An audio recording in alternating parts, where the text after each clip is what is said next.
So this is the Brass Castle What's Orange and Sounds Like a Parrot. It's a carrot pale ale. That's what it is. And again, beautiful artwork. And this was International Women's Day collaboration beer. So let's give this a go. Ever so slightly hazy, I would say, although that might just be, no, it is slightly hazy. So nose, yeah, there is a wee bit of carrot going on there. It's quite a fruity beer. Let's taste it.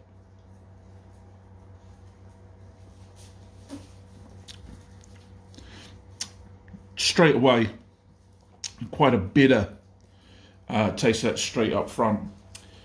Then it just releases a little bit sweet. I don't know if there is actually any carrot in this, if it was designed or if it was just a design, i.e. to no carrot at all. But it does have that kind of sweetness of the carrot aftertaste. Anyway, really nice beer.